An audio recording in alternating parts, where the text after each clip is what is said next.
Hey, this is Stephen Platinum, your friend in Wrestling with Platinum, versus AEW Dynamite, November 3rd, 2021. Um, the show was a little bit busier than last week's show, which I thought was a great balance of presenting really good wrestling matches with enough segments to make it relevant and advance things without flooding us. There was a little bit of that feeling of just flooding us. Um, Multiple multi-person attack things happening, the usual Dynamite thing where they have this theme and they just latch onto it. But we're also doing a bunch of really good setting up the pay-per-view stuff. It's not this weekend, but it's the weekend after. But they really have put things in place. I thought they handled the Moxley going into rehab thing about as well as you can handle something like that, honestly. We open with Kenny Omega against Alan Angels. Alan Angels gives him a fight, but Kenny Omega wins with a couple of V triggers. Makes sense. Then, as they go to beat Alan Angels down, Adam Page comes to the ring. Him and Kenny Omega have a confrontation, but Kenny Omega escapes the buckshot lariat and flees. Good stuff. They run down the card. Then they have a good Malachi Black promo.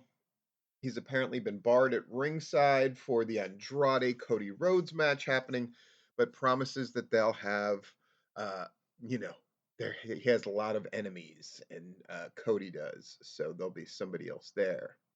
Implication. Commercial. We come back.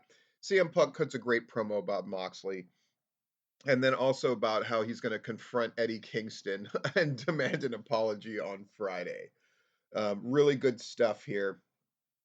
Commercial. We come back.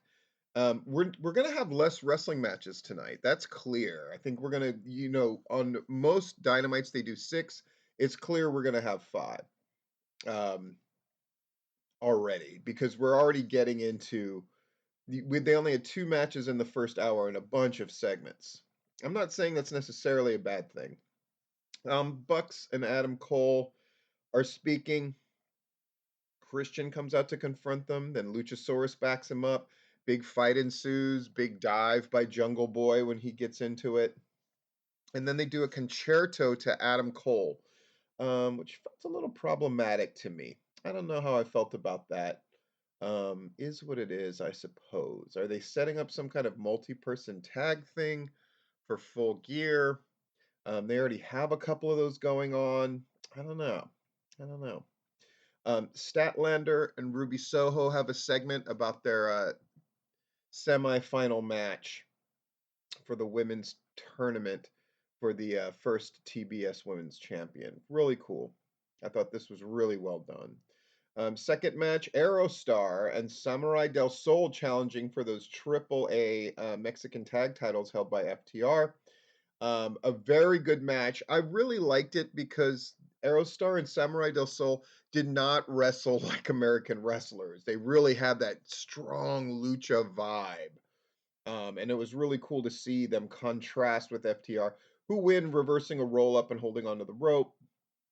Um, really cool stuff here. And FTR had their presence felt a couple of times, which was a surprise and I thought really, really great. Sheeta is about to speak, but again gets interrupted. Sheeta just gives it up to everybody to put them over, man. Nyla Rose interrupts. They're going to be another big match in the next round as well. Commercial, we come back. Inner Circle promo, Dan Lambert and his crew, and it takes forever. Oh my God, it takes forever to get to the inevitable conclusion of Dan Lambert has to be in that match at Full Gear. Whatever. Matt Seidel congratulates Dante Martin. He's got Lee Moriarty at his side, and so they try to make a tag match betwixt Dante Martin and Leo Rush against Matt Seidel and Lee Moriarty. Interesting. Match number 3, Jamie Hayter against Anna Jay. It's not a great match, but it makes sense at the end.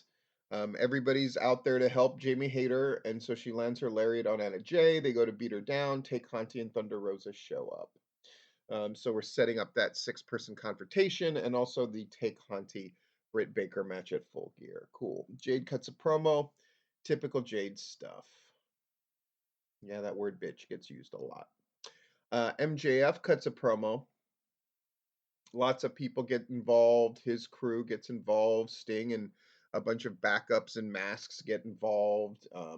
I did like when Darby and MJF finally got physical. I thought that was very effective. I thought that looked really good, and the crowd really went for it too. That's going to be that sleeper match you always want on a pay per view. That match that could end up elevating both guys and stealing the show. I think that's really cool.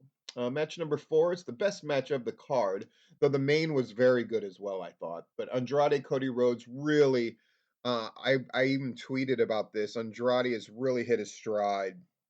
Those matches with Pac have finally brought him where he needs to be. The moments where he showed off, where Cody went flipping over the turnbuckles and Andrade just flipped himself over the rope and landed. All of that really was him on full display, and he looks really good physically as well. FTR get involved. That's the surprise that Malachi Black was alluding to. So Andrade gets the win. Um, and then a big old brouhaha happens, and Arn and Tully, former tag partners, confronting each other, got one of the biggest reactions of the night. Of course, that fight did not happen, but really cool moment. John Silver cuts a promo about taking on Adam Cole. It's really silly. I think it's reducing. I don't know. I just didn't fucking like it. We got a segment with Bunny and Red Velvet. They are doing a great job highlighting the importance of this women tournament and every match in it. That is like A plus stuff. Um, Not all of the show has been A plus though. But Orange Cassidy against Miro replacing John Moxley, who again went into rehab. Way better than expected. Orange Cassidy got to play his thing to the hilt. Miro looked every bit dominant and fantastic.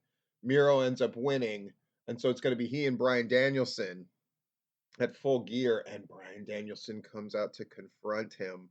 Sticks out his hand to shake, which is unexpected, and Miro backs off, and that's how we end our show.